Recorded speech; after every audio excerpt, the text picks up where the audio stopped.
હવે આવી ગયું છે ભારતનું મલ્ટીબેન્ડ જીએનએસએસ ટેકનોલોજી ધરાવતું કુશક 2i ડ્રોન।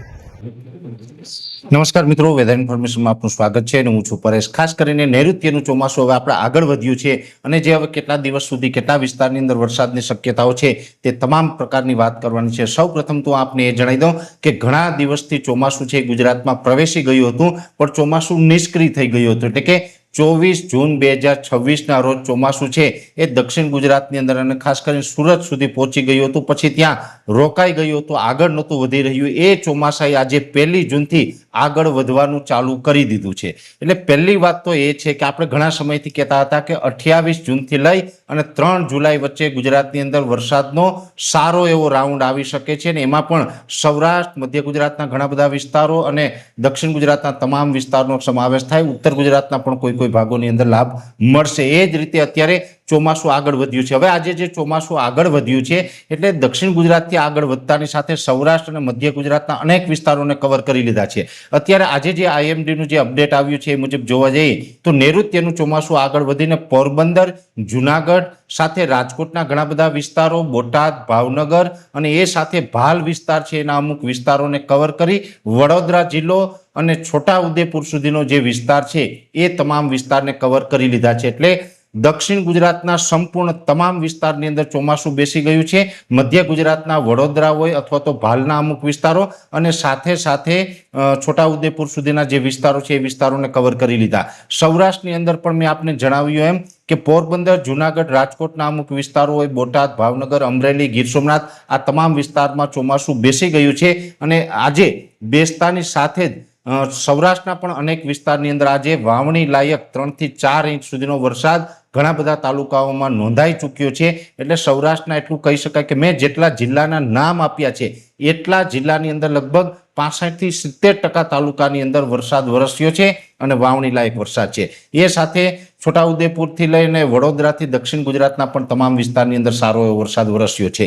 જે 28 જૂનથી લઈને 3 જુલાઈની જે આગાહી હતી એ મુજબ અત્યારે આ વરસાદની શરૂઆત પણ થઈ છે અને હજુ 3 તારીખ સુધીમાં લગભગ મોટા ભાગના વિસ્તારોને કવર કરી લેશે અને ચોમાસું હજુ પણ સક્રિય રહેવાનું છે। આવતીકાલે 2 તારીખથી પણ વરસાદની જે ગતિવિધિ છે એમાં વધારો થશે। 2 અને 3 તારીખે હજુ 2 દિવસ સુધી કન્ટિન્યુ આપણે રાજ્યના અલગ અલગ વિસ્તારમાં વરસાદ જોવા મળશે। ખાસ કરીને 3 તારીખ સુધી જોવા મળશે એનો મતલબ એવો નથી કે 4 તારીખથી વરસાદ બંધ થવાનો। વરસાદ છે લગભગ 10-11 તારીખ સુધી હવે કન્ટિન્યુ રાબેતા મુજબ ચાલુ જ રહેવાનું છે। રોજ અલગ અલગ વિસ્તારને લાભ મળતો રહેશે। પણ ખાસ ચિંતાનું કારણ હજુ એક એ પણ છે કે સૌરાષ્ટ્રના અમુક વિસ્તાર એવા છે કે જેને હજુ 5 તારીખ સુધીમાં વરસાદનો લાભ નહીં મળે। એવા વિસ્તારોની વાત કરવા જઈએ તો એક કચ્છ જિલ્લો, કચ્છ જિલ્લાની અંદર છૂટાછવાયા અમુક વિસ્તારમાં 5 તારીખ સુધીમાં વરસાદ થાય પણ સાર્વત્રિક કચ્છ જિલ્લાની અંદર વરસાદની સંભાવનાઓ નથી અને કચ્છ જિલ્લાની અંદર છૂટાછવાયા વરસાદની સંભાવનાઓ છે। એમાં પણ ખાસ કરીને દરિયાકાંઠે જે ખાસ કરીને માંડવીથી લઈ અને કંડલા, મુન્દ્રા આસપાસના વિસ્તારો હોય, ભચાઉ તાલુકાના અમુક ગ્રામ્ય વિસ્તારો હોય એને લાભ મળશે। વાગડના કદાચ થોડા છૂટાછવાયા વિસ્તારને લાભ મળી શકે। પછી ઉત્તર ગુજરાતના જે વિસ્તાર છે તેમાં વાવ, થરાદ જિલ્લો, બનાસકાંઠા અને પાટણ જિલ્લો છે એમાં હજુ કદાચ વરસાદ માટે રાહ જોવી પડે।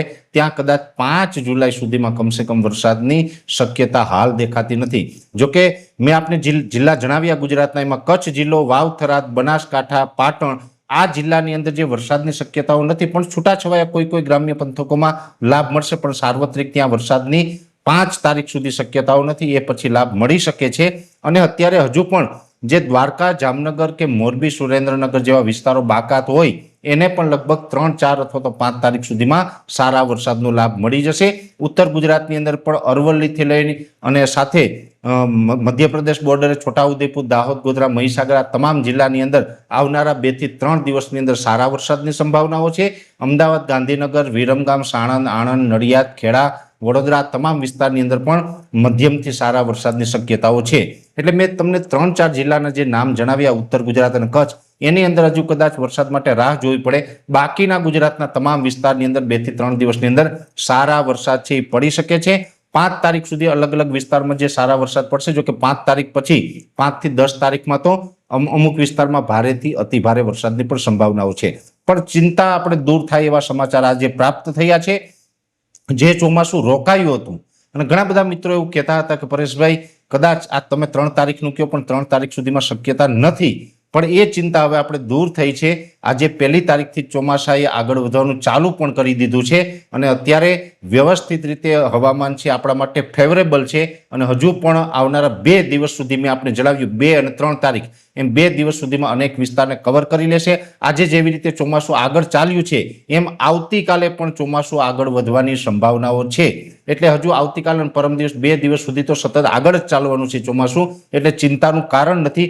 3 તારીખ પછી કયા વિસ્તારની અંદર કેટલો લાભ મળશે એ પણ આગળના દિવસની અંદર આપણે વાત કરશું. પણ 3 તારીખ સુધીમાં લગભગ મોટા ભાગના વિસ્તારને વરસાદનો લાભ મળી જાય તેવી શક્યતાઓ પૂરેપૂરી છે અને હવામાન એ પ્રકારનું અત્યારે સેટ થઈ રહ્યું છે, જેની દરેક મિત્રોએ નોંધ લેવાની છે. છતાં પણ આ વિશેની વિશેષ માહિતી છે નેક્સ્ટ વિડીયોમાં આપવામાં આવશે. અત્યારે આ વિડીયોની અંદર એટલું જ અંતમાં દરેક મિત્રોને વિનંતી રહેશે, આ વિડીયોને લાઈક આપીને દરેક ગ્રુપમાં શેર કરી દેવો. જો તમે અમને યુટ્યુબ ઉપર જોઈ રહ્યા હોય તો ચેનલને સબસ્ક્રાઇબ કરજો, સાથે ફેસબુક તથા ઇન્સ્ટાગ્રામ આઈડીને ફોલો કરજો. નમસ્કાર.